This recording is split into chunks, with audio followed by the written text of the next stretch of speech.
Pemirsa, sumber daya manusia semakin dibutuhkan oleh industri kreatif.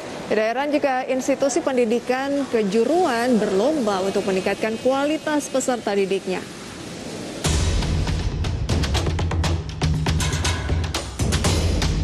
Dalam rangka menghadapi era globalisasi, sumber daya manusia semakin dibutuhkan oleh industri kreatif. Tidak heran jika skill yang diajarkan di sekolah kejuruan mulai ditingkatkan kualitasnya. Perlu diketahui, Badan Pusat Statistik mencatat pengangguran di Indonesia pada Februari 2021 sebanyak 8,75 juta orang. Jumlah ini naik dibandingkan Februari 2020 yang sebanyak 6,93 juta. Berdasarkan data tersebut, tamatan SMK masih merupakan pengangguran yang paling banyak dibandingkan tamatan jenjang pendidikan lain, yaitu sebesar 11,45%. Berbagai langkah perlu diterapkan guna meningkatkan kompetensi lulusan sekolah kejuruan hingga bisa memenuhi kualifikasi dari kebutuhan industri kreatif. Sementara itu, Menteri Pariwisata dan Ekonomi Kreatif Sandiaga Uno berharap sektor ekonomi kreatif bisa terus berkembang karena peluangnya masih terbuka lebar di Indonesia. Terlebih, pemerintah juga telah menetapkan bahwa industri kreatif menjadi tulang punggung ekonomi negara. Para pelaku industri kreatif harus terus berkreasi dengan inovasi-inovasi baru agar produk mereka bisa bersaing. Selain inovatif, pelaku industri kreatif termasuk dari kategori UMKM harus juga pandai beradaptasi dengan situasi dan memiliki mental tangguh untuk tetap bisa bertahan. Berbagai sumber, IDX Channel.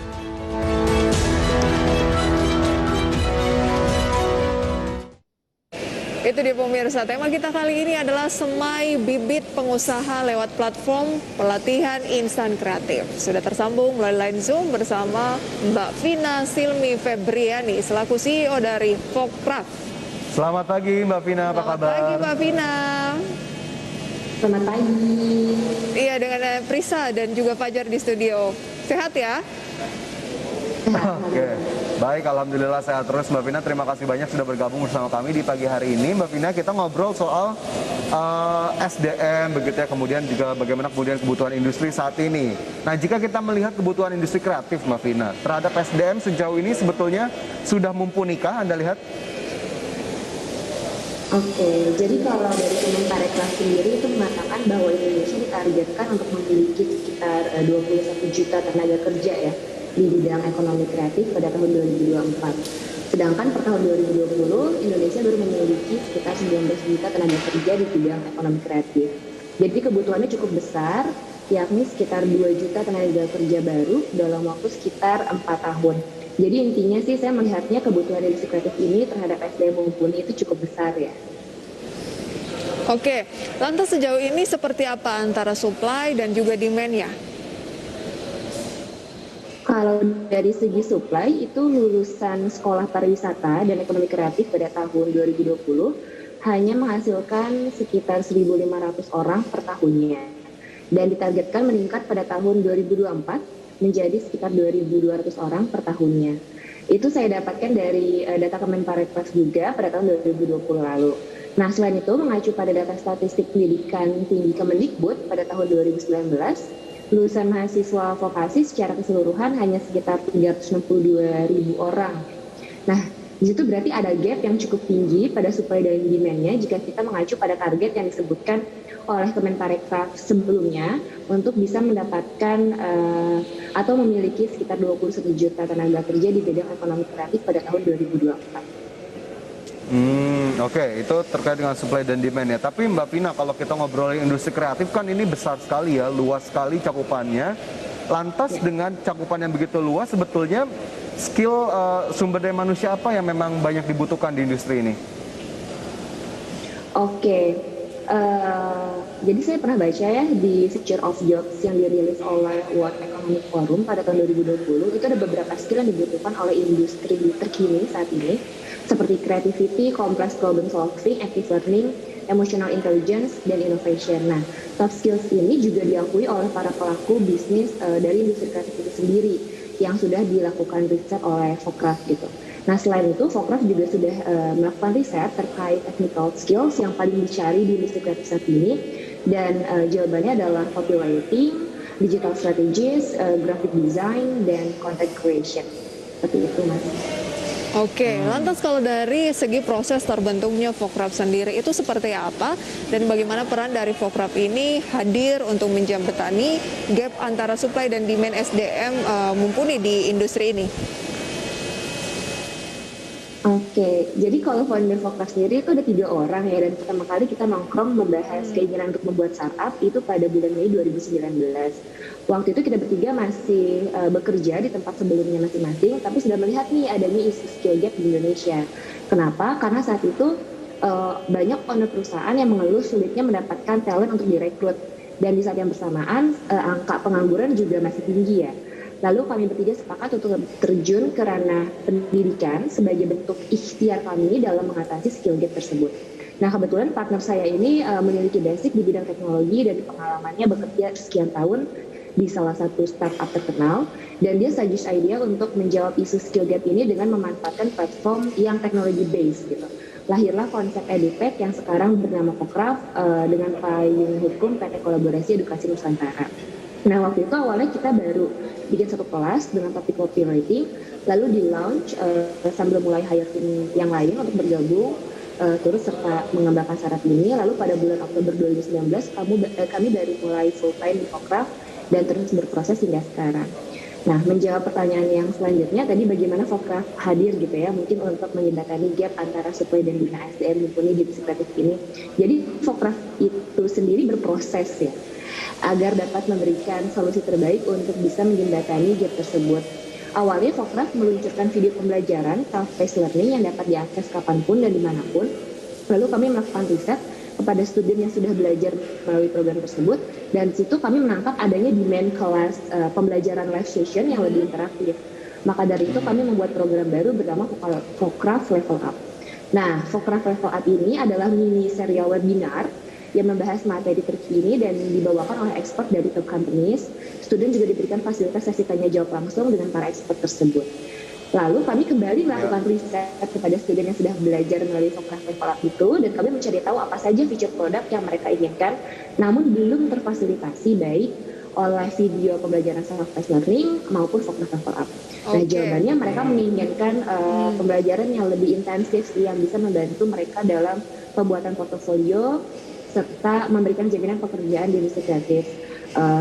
That's why kita create Fokrap Bootcamp gitu. Nah, Fokrap Bootcamp ini yang sekarang jadi produk unggulannya Fokrap, karena di sini student bisa belajar intensif selama 3 bulan, lalu intensif selama 3 bulan, dan kita menjamin mereka untuk mendapatkan pekerjaan. Baik, Mbak jadi Vina, goalsnya penyerapan tenaga kerja ya. Oke, jadi ini secara singkat adalah platform edukasi online Fajar ya, yang berfokus untuk meningkatkan kemampuan talenta muda sesuai dengan keahlian yang dibutuhkan oleh industri kreatif. Apa sih kemudian program pelatihan yang cukup digemari dari Fokrap ini, dan apakah kemudian sudah ada kerjasama juga yang dibentuk bersama dengan pemerintah misalnya dalam suatu program khusus, Vina? Oke, yang paling banyak digemari itu ada kalau di video pembelajaran self-paced learning ada YouTube content creator dan digital strategist. Kalau di programnya Level Up ada copywriting, UX writing, UI design dan UX design. Kalau di Fokrap Bootcamp itu yang paling diminati adalah digital marketing. Nah, terkait dengan kerjasama Fokrap dengan Kartu Prakerja ya Mas ya? Betul, Kartu Prakerja kerjasama dengan pemerintah juga mungkin. Iya, jadi kalau Fokrap sendiri itu sudah cukup banyak yang menjalin kerjasama dengan pemerintah, baik Kartu Prakerja, terus kemarin terakhir Kemenkes, lalu BUMN juga pernah gitu, Kemenaker dan sebagainya. Kalau khusus yang prakerja sendiri, kita melihat ada kesamaan visi sih antara pemerintah dan Fokrap yang memungkinkan kedua belah pihak untuk saling berkolaborasi gitu di program Kartu Prakerja ini. Nah, Dan yang turut serta Mbak Vina di dalam Fokrap ini apa disebutnya bibit-bibit pengusaha gitu ya, bibit-bibit unggul gitu, udah berapa banyak sih? Sekitar, kalau di total dari semua program yang kita punya itu sekitar 90 ribuan ya, 90 ribuan student yang udah belajar di Fokrap. Sejak tahun? Sejak tahun 2019 terakhir. 90 ribu sejak tahun 2019. Sudah banyak juga ya. Tapi lantas dengan program pelatihan yang tadi disediakan, kemudian ada program yang tadi cukup digemari, cara mengukur impact-nya gimana nih Mbak Vina? Dampaknya terhadap pelatihan yang sudah dilakukan dan hasilnya tuh gimana tuh mengukurnya, indikatornya apa aja Mbak? Ya, oke. Kalau kita sendiri so far masih mengukur impact itu dari jumlah student yang belajar di Sokraf ya gitu, dan tentunya berapa banyak student yang menyelesaikan pembelajarannya dan akhirnya lulus seperti itu gitu. So far kita ada sekitar 90.000 student, tapi memang kedepannya dengan program Sokraf Bootcamp, di sini kan kita menjamin pekerjaan ya, jadi semua student yang belajar di Sokraf Bootcamp itu kita jamin mereka mendapat pekerjaan. Nah ini yang diharapkan kedepannya bisa membuat Sokraf dapat mengukur impact-nya lebih tajam lagi di kemudian hari.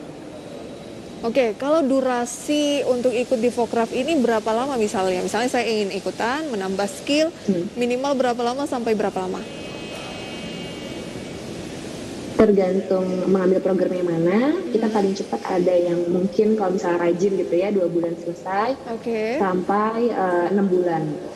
Wah, berarti nggak terlalu lama juga ya. Nah, biayanya nih mahal nggak ya? Mbak Vina gimana tuh? Minimal butuh biaya berapa?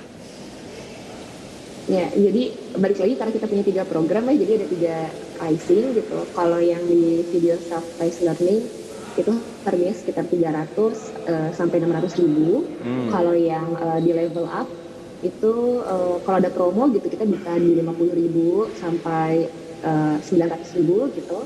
Kalau yang di Fokraf Bootcamp itu 7,5 juta. Oke, masih terjangkau lah Masih dengan terjangkau. impact yang kita dapatkan penambahan dari kualitas skill gitu ya di Setuju, bidang ini masih industri terjangkau ya, untuk kemudian bisa kita sebut ini short course lah ataupun penambahan skill. Tapi Mbak Vina, jika kita lihat tadi ya cukup banyak hal-hal yang diperhatikan begitu. Tapi bagaimana kemudian akhirnya tim dari Fokraf, terutama tim research and development-nya untuk menyiapkan program ini seefektif mungkin bisa diserap oleh peserta tapi juga bisa memenuhi kebutuhan industri. Prosesnya seperti apa untuk menyiapkan satu program pelatihan? Untuk menyiapkan satu program pelatihan, biasanya kita ngelakuin riset dulu ya, baik dari studentnya atau calon studentnya dan business owner di industri tersebut gitu. Jadi kita melakukan riset dari 2 segmentasi tersebut. Nah, kalau riset yang dilakukan kepada student itu ditujukan untuk menemukan metode pembelajaran yang menarik dan menyenangkan gitu. Sedangkan riset yang dilakukan kepada business owner ditujukan untuk mengetahui skill apa saja yang sedang banyak dicari, lalu dari skill tersebut kita menjadikan landasan dalam menentukan judul kelas dan struktur kurikulum yang tepat gitu. Dan di proses keberjalanan dalam membuat program pelatihan ini pun kita selalu berdampingan dengan para expert dari bidangnya masing-masing seperti itu. Jadi nggak pernah Fokraf kerja sendiri tanpa didampingi atau bersama dengan para expert yang memang di bidangnya masing-masing tersebut. Mbak Vina ini kan CEO-nya ya dari Fokraf. Kira-kira apa sih tantangannya yang dihadapi selama ini dan juga targetnya ke depan? Oke. Tantangan yang dihadapi selama ini, kayaknya kalau yang kita biasanya sebutnya challenge ya. Kalau challenge selalu ada sih, bahkan everyday ya selalu ada challenge gitu. Jadi bakal banyak banget kalau misalnya dijabarin. Satu aja yang paling terasa kira-kira singkat saja dan juga targetnya. Oke. Waktu itu kita pernah kesulitan cash flow ya, pernah revenue stream kita juga nggak begitu bagus gitu, sehingga kita harus dengan terpaksa memberhentikan beberapa karyawan gitu. Waktu itu seperti itu sih, tapi setelah itu jadi apa ya, momen bounce back kita, dan akhirnya malah kita jadi lompat lebih jauh lagi, dan tadinya karyawan yang sempat kita berhentikan pun kita ajak untuk gabung kembali, dan sekarang bahkan timnya udah jauh lebih besar dibanding yang sebelumnya tersebut. Nah, kalau target ke depannya, sebenarnya kita ngelihat bisnis ini tuh sebagai sebuah proses ya, di mana kita itu dituntut untuk menjadi lebih baik lagi setiap harinya. Jadi kayak kue lapis gitu, kita bangun layernya satu persatu dengan sabar dan tekun, sedikit demi sedikit, sampai akhirnya nanti menjadi besar sendiri. Jadi kita lebih concern dengan small winning di per layernya tersebut dibanding kayak nanti gedenya gimana gitu. Nanti kita percaya dengan small winning ini nanti nggak kerasa tiba-tiba jadi besar sendiri. Oke, wah sukses selalu ya untuk Fokraf. Punya pemimpin yang sangat masih muda dan juga sangat menginspirasi. Mbak Vina, sehat dan sampai berjumpa kembali ya. Selamat pagi. Terima kasih Mbak Vina. Selamat pagi, terima kasih. Luar